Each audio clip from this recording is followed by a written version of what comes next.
So how did you get involved with Pet Sematary Bloodlines? I had worked with the producers on Transformers, and they knew that I was looking to direct something. And Mark Verradian, one of the producers, called and said, "Would you ever be interested in a Pet Sematary movie?" I was like, "Are you fucking kidding me? That was my favorite book as a kid." And Jeff Bueller had written a first draft, and so he sent it to me. I read it within an hour. Like a couple hours after that, had all my story ideas, and it just moved really quickly from there. Yeah, and with an IP like Pet Sematary, there's always going to be those fans who set their expectations so high, it's always going to be hard to reach that level. So, how did you come in with creating something different and bold with the Judd character? Because we all know him as like this old guy next door, but you turn him into like this younger guy that we met in Pet Sematary and Bloodline. So, how did that creative decision all come about? Yeah, I mean, the end of the book calls Judd the guardian of the woods. And it suggested to me that there was this kind of greater mantle and responsibility that we don't know about. We just know him as this mysterious older guy. And in the book and in the movies, he seems like somebody who's lost a lot of people and who has this mystery to tell. And so I just started thinking about, okay, this is a guy who served. He's the guardian of the woods. He has this post. And to me, that unlocked a lot in terms of a younger boy who doesn't know that secrets, who wants to serve. And things kind of went from there. And just I thought, what's the beginning point I could bring him that's the furthest from this kind of jaded character that we know, somebody young and naive and idealistic who just like wants to fight his own war. And ultimately the movie becomes his own war in Ludlow.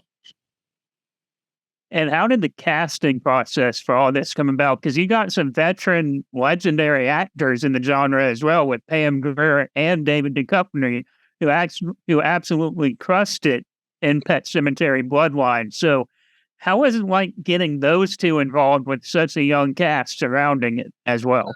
It was amazing. They were my first choice for the roles for obvious reasons. And I sent them the script, and both of them connected with it, and we met really quickly, and both meetings were so good.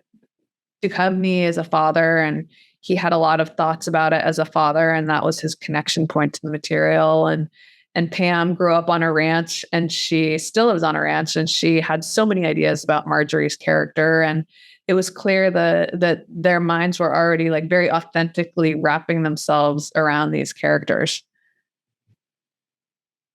And with this also being on Paramount Plus, it kind of indulges the audiences into a wider brand, right? Being able to watch it at streaming, being able to watch it at home with a lot of people, not necessarily knowing how large that may be. How incredible is that feeling to know that it can have this wider audience just by being on a streaming platform as well?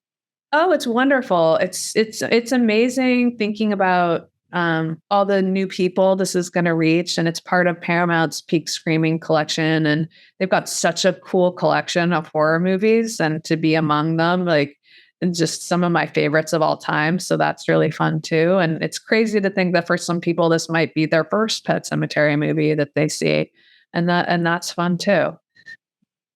Right, because you got the older generations probably showing this to their children now that are gonna be watching Pet Cemetery for the first time, so that has to also be exhilarating Absolutely. knowing that you can do this fresh take on it and introduce people to another backstory they may not know from the book as well. Exactly. And especially the fact that it has this younger cast, I think it serves as a really good entry point for younger viewers who haven't seen the original. And the original movies in the book, and obviously is such an exploration of parents' choices. And while that's certainly true here, and kind of we have the two pillars of the Bill Baderman and Dan Crandall and their juxtaposition, but we also see the children and looking at parents' decisions and generational sins And that was interesting to me to explore as well. And I think something that a lot of hopefully young people will relate to, examining their parents' choices. And how was it knowing that this was going to premiere at Fantastic Fest, which is to me kind of like the South by Southwest and the genre film festivals in Austin? So that itself had to be an incredible feeling for you as a filmmaker to know it's premiering at Fantastic Fest.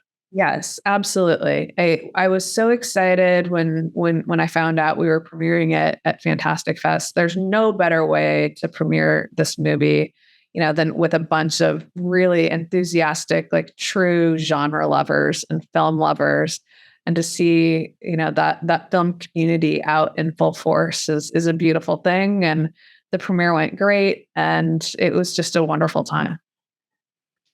And one final question for you. What are some of your favorite horror movies that you grew up watching?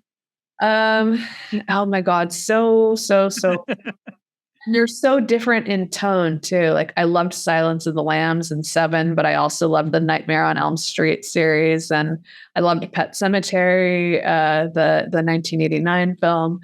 I and then even kind of horror light things like Stand By Me, I loved. Pan's Labyrinth, I loved. Yeah.